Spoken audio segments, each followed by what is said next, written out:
This is an executive summary of the best leadership lessons from Jocko Willink and Leif Babin's book, Extreme Ownership: How U.S. Navy SEALs Lead and Win.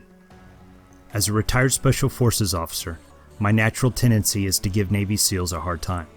But I've got to give them respect. These guys absolutely nailed it.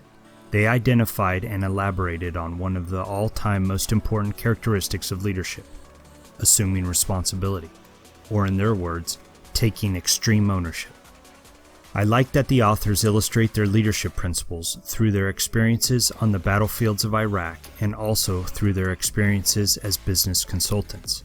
This is a great method for illustrating that military-derived leadership lessons are applicable anywhere, even at home and even within the civilian marketplace.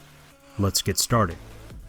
The number one leadership lesson is that effective leaders take extreme ownership of everything that happens or fails to happen. The author tells a story of one of NSW, or Navy Special Warfare Task Force Bruiser's first engagements in Ramadi, Iraq. SEALs were dispersed in several positions. Conventional American forces and their Iraqi military partners were maneuvering within the city as well. Multiple units, multiple branches, multiple radio frequencies. The battlefield was very dangerous and very complicated. Ultimately, the conventional forces and the Iraqi military were a few phase lines ahead of where they should have been and accidentally got into a firefight with what they thought to be enemy forces. But it was actually Navy SEALs. The SEALs obviously fought back. The conventional forces called in the Quick Reaction Force, or QRF. The SEALs, in turn, called in the Heavy QRF. The conventional forces were about to call in an airstrike. That was when Jocko, the author, gets to the scene, assesses that something is bad, and walks into the building where the, quote, enemy forces were bunkered in, only to find that it was his Navy SEALs.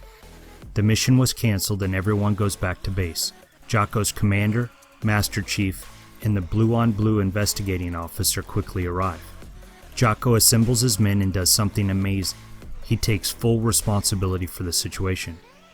Although there was always the fog of war, although the sniper position moved and did not report its location, although the conventional forces and their Iraqi counterparts were several phase lines ahead of where they needed to be, and although the communication plan was complicated, and so on, Jocko did not make excuses. He took responsibility for everything that happened and failed to happen. He said, "I should have made better adjacent unit coordinations," and insisted that the communication plan was simpler. "I should have ensured that the sniper team's exact location was always known.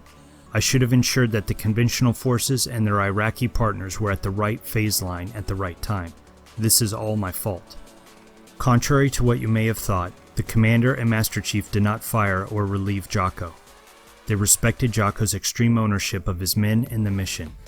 With lessons learned, they certainly never made those mistakes again. The book reports that in 2006 there were 30 skirmishes a day in Ramadi. In 2007 there was one a month. Extreme ownership of the situation was certainly a factor in the pacification of that 400,000 person city. The authors tell another story about a company whose board of directors wanted to decrease production costs. The vice president of manufacturing made a plan. His plan was to consolidate manufacturing plants to eliminate redundancy, increase employee performance via incentives, and streamline manufacturing processes. After 1 year, the plan was a total failure and the VP was full of excuses.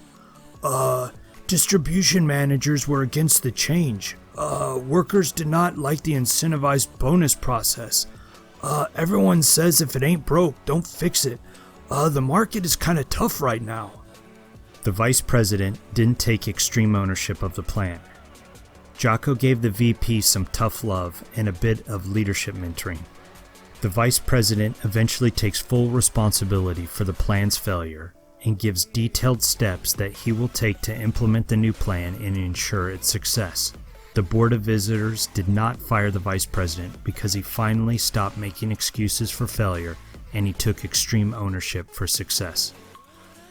Imagine you're a father and your teenage daughter has low self-esteem and is on the verge of making some really bad decisions. You have two choices. Number one, you can make excuses like all of the other apathetic fathers out there. Or two, you can take extreme ownership of your family. Are you going to let the mediocrity of this world's schools, peer pressures, social media, and her stupid teenage friends ruin your daughter, or are you going to be an engaged and loving father? As a father, everything that happens or fails to happen to your daughter is your fault. If you're fat, you have two choices. You can make excuses like all other fat people, or you can get healthy. Are you going to blame your age, your metabolism, your thyroid, or your lack of time to prepare healthy food? Or are you going to take extreme ownership of your health by exercising and eating well? You can't blame others for failure. You can only blame yourself. Effective leaders take extreme ownership of everything that happens or fails to happen. Let's move on to leadership lesson number 2. There's no such thing as bad teams, only bad leaders. It's the third day of Hell Week during Basic Underwater Demolition School or Navy SEAL training. The instructors are exhausting the SEAL candidates by making them have boat races. The boat that wins gets a few minutes of rest. The boats that lose get a few extra minutes of exercising. It pays to win. Boat number 1 always wins. They're a strong boat team with a good leader who sets the example of always giving 110%. Boat number 2 always comes in last. Boat number 2's leader is a total jerk. He thinks he's awesome and he belittles the other members of his boat crew for not giving their best. The instructors switch the leader of boat crew number 1 and boat crew number 2. The jerk smiles and is obviously happy that he now gets to command the fastest and the best boat crew. So the races continue. Boat number 1, under the leadership of the jerk, doesn't do well at all and comes in at the back of the pack. Boat number 2, under the command of the good leader, performs well and eventually wins the rest of the races. There's no such thing as bad teams, only bad leaders. Lesson number 3 is simple. After their initial occupation of Combat Outpost Falcon in the heart of Ramadi, a new MIT, or Military Transition Team officer, and his partnered Iraqi military force were eager to get into the fight. He briefs his patrol route to a neighboring firebase. His plan was to patrol with an inexperienced unit through very hostile territory controlled by 2 Army and 1 Marine Corps battlespace owners operating on different radio nets. The plan was ambitious and complicated, way too complicated for an inexperienced officer and his Iraqi partners.